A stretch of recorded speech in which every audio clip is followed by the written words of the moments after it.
Hello everybody, welcome back to the series on analyzing literature. I'm Chris, and today we're going to look at the beginning process of how to write essays about literature. So in the past installments, in the previous installments, we've looked at a number of different things: character, conflict, plot development, how authors create memorable characters. And I did some preliminary exercises as to how to break down stories and how to go about the process of outlining the various components of stories, in particular focusing on character and conflict. And also, of course, how to develop an essay response based on an MCAS prompt. In the previous installment, we looked at the story called A Job for Valentine, which defines how to go about approaching an MCAS prompt specifically related to characters' influences. So we did a chart in a previous installment about the difference between character motivation and the character's influences. And as we saw, there was a lot of common ground, a lot of common area between these two terms, character motivation and character influence. So in the last installment, we did a breakdown of the short story, A Job for Valentine, and I specifically wanted to exemplify how to apply that story to that particular prompt, which was directly related to characters who have some kind of influence from outside forces or from other people in the story. So this is where we begin. Breaking down the story, writing out the plot details, the conflict, the protagonist, the antagonist, and all of these terms that we have discussed before. So, in my experience in my schools, when we read a short story in the classroom and we study it for a number of class periods, students usually take a test on the story, and then it comes time at the end to write an essay about that story. So I do spend a lot of time in my classroom thinking about how to go about helping the students to practice and prepare for these long essays, long compositions, if you will, on how to analyze literature. So usually it is the case where they can read a story, they can understand the action, they can understand the characters, they can understand the conflict, they can identify the protagonist, antagonist, and they can talk about conflict, they can talk about all these things that we've discussed so far, and they understand these things pretty well, and they can, do very well on the tests, more or less, multiple choice, true, false, and matching questions and this kind of thing. But when it comes time to write an essay, generally I always hear the same thing. I don't know where to begin. I don't know how to start. I don't know what to write. And this is the purpose of this series, is to get people in a position where they feel comfortable with all the background information first, and then take the next step, which is developing into an essay formula. So we have to understand that these things, analyzing literature, and I understand it's a skill. And I've been doing analytical essays for the past 30 years. So I know that when I started out in high school and college, I didn't know how to go about writing an essay. And this is the purpose of having teachers who can explain these things, of course. So I know it's a skill, and I know it takes time to develop the skill. So the purpose of this series is to try to help people along that process so they can build up to a point where they feel comfortable and confident about how to write an essay. Because students in general have knowledge about how to write an essay of different types before they get to, high school. So they've written narrative essays, how I spent my summer and my vacation to Florida and these kinds of things.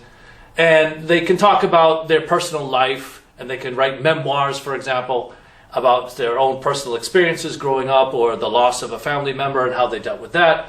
Or even if they came from another country, how did they adjust to a new life in the United States? All of these kinds of things related to personal essays they know. So it's the stumbling block is where you get to analyzing the literature. Because these are totally new skills and a completely new skill set that we're asking students to do. So it takes time to develop these things, and that is why we're working through these things step by step, stage by stage. And one thing builds upon another, and we have to continue to grow and expand our knowledge and our practice and our use of these terms and incorporate them into essays. So today I want to just be clear before we start talking about the actual composition of an essay what do we need to do first is to distinguish what the term analysis means. In general, what do we say is the purpose of an analysis as compared to a critique? Because a lot of times students in junior high school and maybe even earlier, they're familiar with what a critique is. And this usually takes the form of a book report. So most all students, by the time they move on from junior high school to high school, already have experience and knowledge about how to write a book report. So a book report is an example of a critique. So we have to understand what is an analytical essay and what is not an analytical essay. Because for tests like the MCAS test we discussed, and also the SAT, where you have to write an essay, what kind of essay are they looking for is the analytical essay. All right? So if you go to the SAT or you go to the MCAS and you write a critique instead of an analytical essay, well, obviously that's going to detract from your score significantly. So we have to know what an analysis is and what it isn't. And we have to know what a critique is and what a critique isn't, so that we don't confuse the two. Because many times students confuse the two. They start writing a critique of this story or this work of literature that we've studied in class rather than writing an analysis. So when I say to them, no, you need to write an analytical essay. And what is that? What does that mean? So in a lot of cases, they have a very vague conception about the word analytical essay. So today I just want to go through and highlight some of the differences between an analysis and a critique. So let's start over here with the critique, because this is what most people are mostly familiar with. So a critique is, like I said, a book report. So every one of these schools, nowadays has these summer reading requirements. So when they go back to school in September, the students are required to write some kind of book report about their summer reading choice, right? So this is more of what we call an opinion. So a critique presents an opinion, or another way you could say a critique presents an assessment of the work of literature that the person read. But it's more closely aligned with personal taste.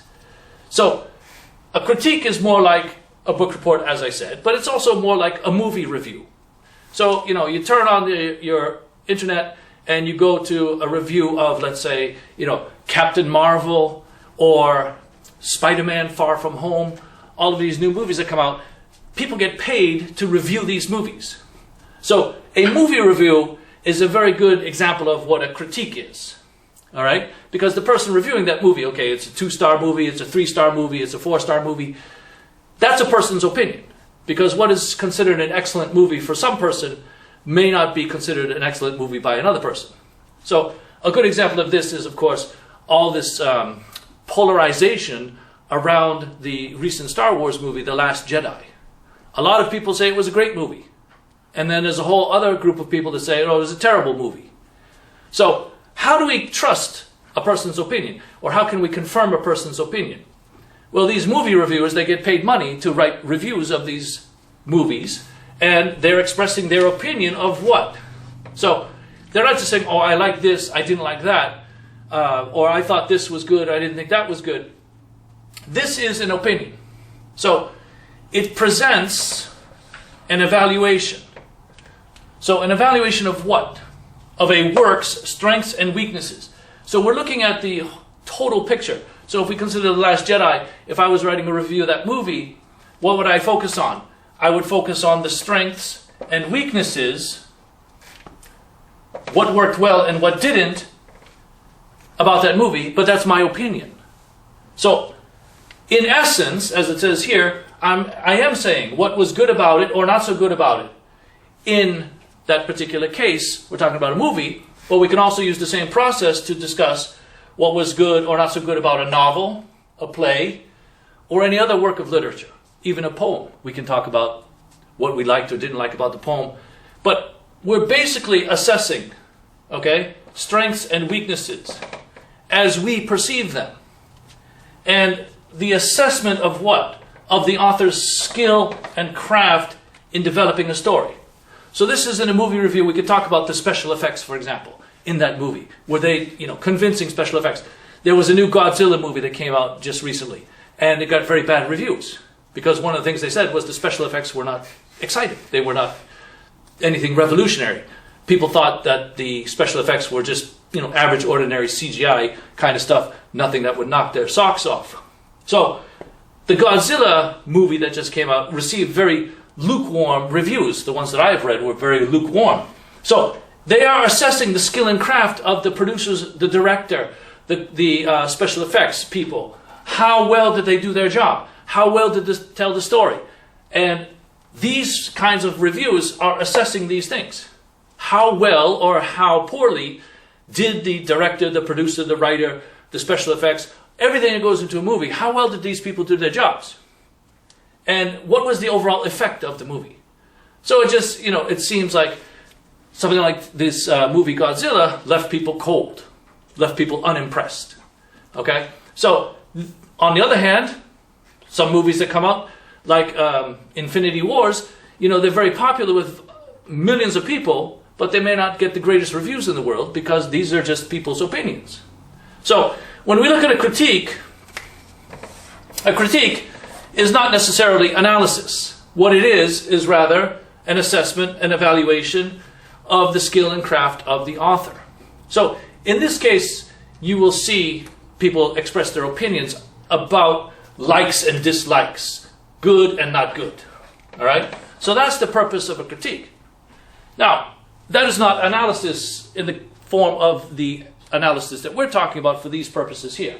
So I want to focus more on this side of the board and describe what the term analysis refers to, as we need to look at it as an approach to literature. So, instead of being related to personal taste and an assessment of or evaluating the skill and craft of the author in the sense of what worked well and didn't work well in your opinion, no, we don't want to go there. So, rather we want to focus on an interpretation of the author's intent. So what do I mean by that? An interpretation, we are also going to talk about it in the form of an argument. We are interpreting in the work of literature what the author is trying to do. So the author's intention is what I'm talking about here. Why does the writer write this story? What is the purpose of this story? What is the author trying to convey or to exhibit in the course of this story? So we have to present a case. Now again, there's some common ground here, but we have to tread a little bit carefully, because our interpretation might be different than someone else's interpretation. We talk a lot about the stories of Edgar Allan Poe. You could go to the library or bookstore and you find a whole shelf full of criticisms and analysis of Edgar Allan Poe's story, but this person will make an argument that this is in the story, and then the other person will say, no, that's not what he meant, this is what he meant. And then there's another person who says, well, those two people are wrong, this is what he really meant. And then they find this, and they find that, and they find this, and they find that, and they find fault with that, and find fault with this. So there's a whole bunch of range of ways that you can interpret literature, which may not be universally accepted. But that's not our concern here either. Our concern is, can you as a student approach a story and make your case, right? So you are making a case. You are making an argument about what you perceive is going on in the story or the novel or the play. Now, we're not talking about research here and inserting other people's research quotes and this kind of thing. That's down the road. That's more advanced. I want to start at the basics. So, I want to make it clear. We're looking at an argument here. So, if you want to think about it this way, it might be helpful to picture it this way. All right? If you're a lawyer in a courtroom and you're either on the defense or you're on the prosecution side, and you're in front of a jury and a judge, and it's your job to prove the innocence or prove the guilt of someone who is on trial, you're not just going to say to the judge and the jury, well, I don't like this about this person, or I don't like that about this person, and I think that this person looks like he is guilty, and that person doesn't look like he's guilty. I don't have any evidence, and I don't have any witnesses, but, just based on my experience of judging matters, I can tell that this person is someone who's a good person, and I can tell that person is someone who's not a good person. Well, the judge is going to look at you, and the jury is going to look at you like you're out of your mind. because this is not the way to present a case. You have to present a case by analyzing the evidence. You have to present the evidence, and you have to make the evidence convincing so that the jury will side with you, whether it's for innocence or for guilt of the person who is accused. So it is kind of like that in an analytical essay. But what's on trial, so to speak, is the author and the author's intent. So, as it says here, it presents a case of what? Of what the author is trying to convey or demonstrate in a work of literature. So, how does the author demonstrate that? Through the development of what? So, through development of the plot, through development of character, the conflict, and the theme. So, this is one word that we haven't talked about much recently, is the word theme. So, what is the definition of theme? Theme is going to be explored through textual evidence, which means, yes, you do have to be able to either cite particular quotations from the actual story, or if you don't have access to that story in front of you, you have to cite the evidence through a description of the plot, a description of the character, a description of the conflict, like we looked at yesterday with the story A Job for Valentin.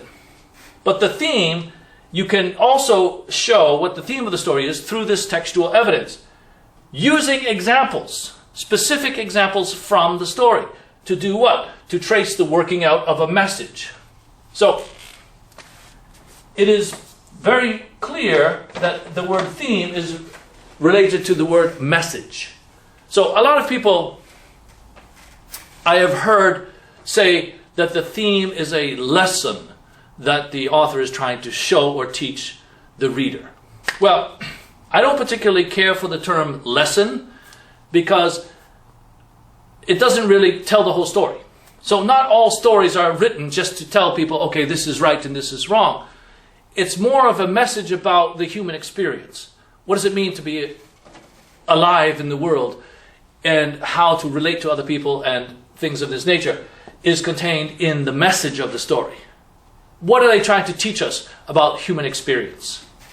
Not necessarily that, okay, I think that this person is wrong and this person is right, that person is good and that person is not good for these reasons. That's okay, but that's not the whole story. We have to look at the message of the story. So, for example, we talked about the word revenge, okay? And revenge is a common prompt and a common motivating factor for characters in many stories. But we have to dig a little bit deeper than that in an analytical essay. What is the author trying to say about revenge? So we looked at the Cask of Amontillado, a story of revenge. We're not going to revisit that. But I will tell you this. Let's look at an example from a play that was written around the same time that Shakespeare was writing his plays. This is a different play than Shakespeare's that we talked about, Macbeth, for example. So this story, this play, is called The Revenger's Tragedy. And it starts by introducing the main character, who is a character by the name of Vindici, and he is out for revenge. Out for revenge against who? Out for revenge against the Duke of that society, or that place where he is, in Italy. Because the Duke murdered his fiancée. And he was set to be married to this girl, and he was in love with this girl. But the Duke busted in and disrupted his plans and killed his fiancée. So he's out for revenge. Now, that's fine. Revenge, as we know, is a very highly strong motivating factor for many characters. But in the case of The Revenger's Tragedy, the title of the play is The Revenger's Tragedy. The word tragedy, why is it a tragedy? Because, well, the death of his fiancée was a tragedy, yes. But more specifically, the message of this play, the theme of this play, what is it trying to say about the nature of revenge? Well, in this case, the whole working out of the plot, the conflict, the characters, the interaction, the interplay between the characters, it shows us a descent of character. It shows us a disintegration of this man's character, Vindici's character. He loses control of himself. He loses his mind. At first, his revenge is directed against the Duke, but then along the way, he starts seeing other people, interacting with other people, and then he turns into something else because he wants to take revenge on everybody. right? So he sees, oh, this person is evil, I'm going to kill that person. Or that person is evil, I'm going to kill that person. At one point, he even attempts to kill his own mother because his mother is doing bad things. So he turns his revenge against her. And then he himself starts to become evil and transformed into an evil character. And then at the end of the play, he gets his revenge on everybody in the Duke's family and everybody in the Duke's court. And, at the end of the play, he says, okay, now I've got my stuff all set. I'm good. I'm going to put the new king in power, and I'm going to make sure, because I know this king is a good guy, and this guy's going to do right, and this guy's going to be just, and this guy's going to be, someone we can trust to carry out justice and be a good ruler and all that. But then, what does the new king do? The new king says to the guy, okay, now, I'm king, first act, you execute it. And he says, why? Didn't I put you on the throne?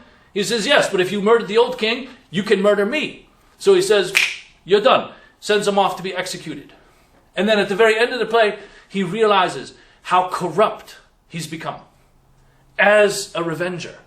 So in the beginning, we can sympathize with his desire for revenge because the Duke killed his fiancée. But at the end, he becomes such a corrupted and evil individual that he has no right to escape from his crimes. So he thinks that the new king is going to pardon him and just brush off and sweep under the rug every bad thing that he's done. But the king realizes, this guy is out of his mind. I can't trust him. If he murdered the old king, what's going to prevent him from killing me? If I do something that he doesn't agree with. So what is justice in that case? He's sent off to be executed. And his brother, who was an accomplice to all of these things, also gets sentenced to execution. So what is the ultimate goal? He fails. And what is the ultimate theme? What is the author trying to say about the nature of revenge? Is that revenge always spoils the revenger. Okay? You might think it's a just cause and he has, a good reason for trying to get revenge at the beginning, but through the course of the play, we see his mental decline and we see his descent into insanity and how he becomes corrupted and evil by all the people around him and how he becomes part of the pollution of the society rather than the solution to the problem. So that's what the author is trying to tell us. That's the theme of the story. Or one of the themes of the story, the major theme anyway, is that revenge always takes its toll and destroys and corrupts the revenger. Just the same way that a lot of people would say, power corrupts, but absolute power corrupts absolutely. So we use these methods to analyze. So I can present an argument that Vindici has a good reason, but I got to look at A, B, C, D. He does this bad, he does that bad, he does this bad, he does this bad, and how he becomes a bad person. I can trace that through the development of the play. And, it just so happens that The Revenger's Tragedy is one of my favorite plays, but that's beside the point. So the larger issue is that I need to present a case. Vindici is evil and is corrupted by taking his revenge. That's my goal. That's my thing I have to prove. And how do I prove that? I use quotations, I use evidence, I use descriptions, I use all of the things at my disposal here. I analyze plot, character, conflict, and how that relates to the theme. The theme is what I'm trying to prove. All right, that's my argument. This is my interpretation. Vindici becomes an evil person because of his revenge. And then the author's intention is to show this through his disintegration, through his defilement as a just revenger. Okay, so when we go to another segment of this series, we're going to look at a specific short story or other work of literature, and we're going to talk about how to pull the theme out of the story and then how to actually start the composition process. So my goal here today was just to go over the important aspects of what an analysis is as opposed to what a critique is. So again, for these essays in schools and high schools, colleges, universities, whatever class you might be in, where you're reading literature, they're going to look for an analytical essay. They're not looking for, my report on Buddha Boy or any other work of literature that I had to do over the summer. So that's the purpose of an analysis. All right, you are a lawyer, you're in a court, you're trying to prove a case. How are you going to do that? This is how. So we'll exemplify that in more detail at another time. So for now, that's all, and thank you for watching. We'll see you again very soon.